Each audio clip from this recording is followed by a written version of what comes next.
Hi, this is the next video for Year 13 Maths.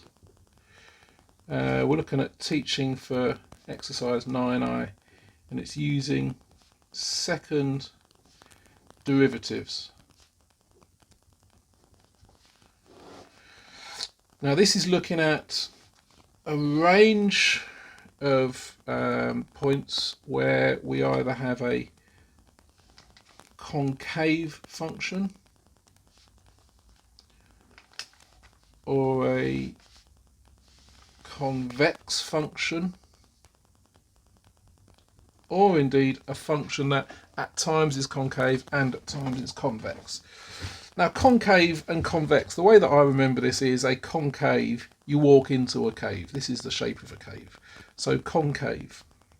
Now if you think about what's happening, the gradient here is positive, which is irrelevant actually, but the gradient is positive going to zero, going to negative. The key thing here is the gradient is decreasing. So this is talking about what's happening to the gradient rather than what's happening to the original function. The gradient is decreasing. Gradient is decreasing. That means the rate of change of the gradient. The second derivative is decreasing. And if you think about, that looks like it might be a negative x squared, then dy dx won't always be negative, because of course for negative x I'm going to have a positive gradient. But of course my second derivative is negative. So y equals minus x squared is always a concave function because its second derivative is negative. A convex function, the gradient is increasing.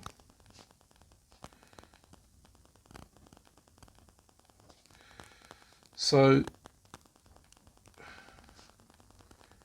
that means, again, if you think about my tangent, it's always going to be increasing. It doesn't actually matter that for this exponential the gradient is always going to be positive. It doesn't matter, because if you think about a positive quadratic, at times that will have a negative gradient, but the point is it's always increasing. It's going negative, it's getting less negative, it will be zero, then it will be positive.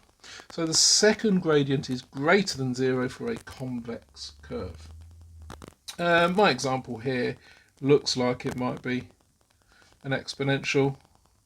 The first gradient, of course, will be e to the x, which is always positive, because if you think about the graph of e to the x, it's always positive. But importantly, the second gradient is always greater than zero, because e to the x is always greater than zero. And it applies for an x squared. Of course, x squared will differentiate to 2x, and that will differentiate to 2, which will have a constant positive second gradient. Now, there are functions which their nature changes. Let's look at this curve. I draw a line down the middle. At this point, I'm walking into the cave. For this range, it's a concave function, but for this part, it's a convex function. So if a concave function has a negative second derivative, a second gradient of gradient, and a convex function has a positive second derivative, it makes sense that at some point my second derivative will change from negative to positive. That makes sense. At this point, my gradient is decreasing, still decreasing. It's negative at the steepest point, and then it will get to zero and increase. So it changes from decreasing to increasing.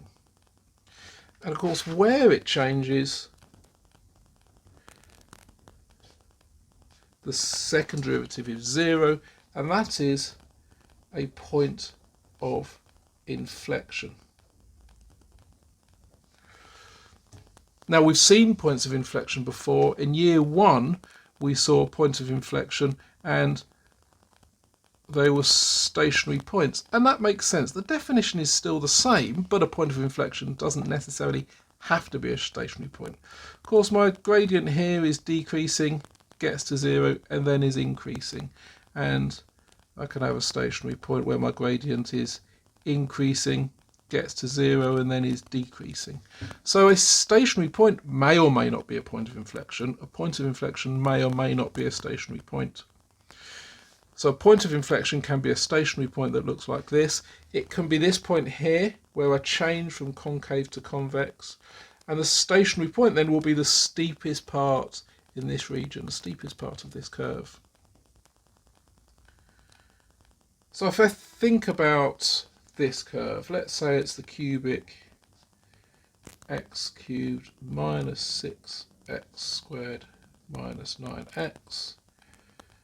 First derivative is 3x squared minus 12x minus 9, and the second derivative is 6x minus 12. Concave, so 6x minus 12 is less than 0, 6x is less than 12, x is less than 2. So that's my concave region. Oops.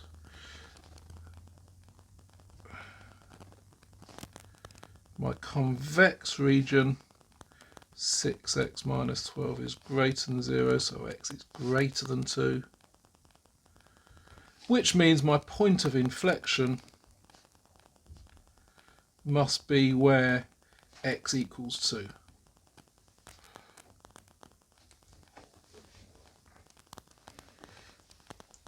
So a function can be concave or convex, or, depending on the range that I'm talking about, a mixture of the two.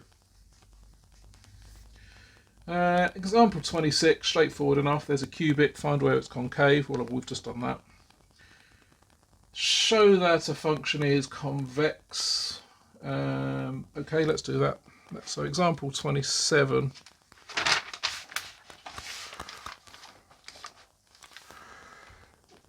F of x equals e to the 2x plus x squared. So f dash x is 2e to the 2x plus 2x, and f dash dash x is 4e to the 2x plus 2. Well, any exponential with a positive power can never be negative. This must always be positive. So 4e to the 2x is greater than 0 for all x, which implies that f of x is convex for all x.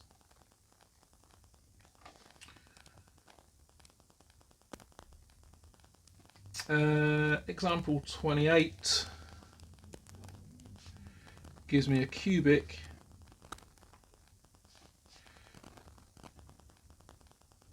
and it asks me to show that it's concave on the interval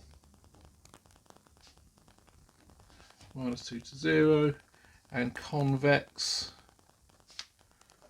on the interval 1 to 3. Now, square brackets, when I'm talking about a range of values, square brackets are inclusive. So I know this is a cubic function, I know it's continuous, so I'm going to differentiate, well, let's see what happens. So dy dx is 3x squared minus 4x minus 4. D squared y dx is 6x minus 4.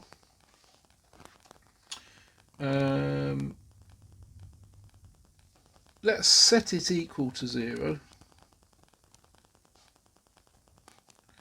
So 6x equals 4, x equals 2/3. So that's my point of inflection. So x is less than 2/3. I will have, well, let's see what happens. I'll sub in a value that's less than 2/3. I'll sub in 0. So there's my point of inflection.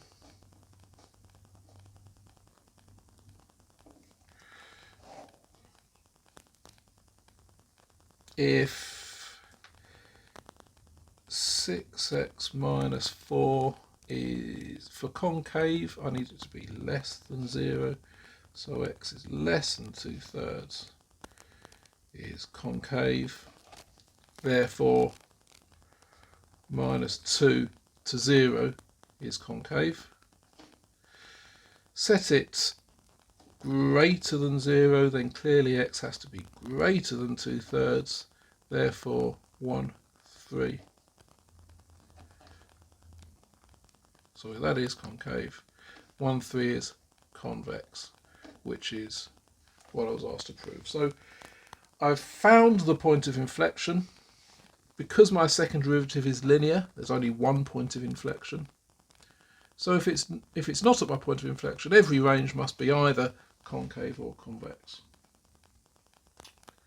Find the coordinates of the point of inflection. I've done that. So I did it slightly differently to how they did it in the book. You pick and choose however you want to do it. Straightforward enough, I think. Again, not surprisingly, the difficulty is doing the differentiation rather than understanding this concept. So have a go at 9i, please. And I'll see you next time.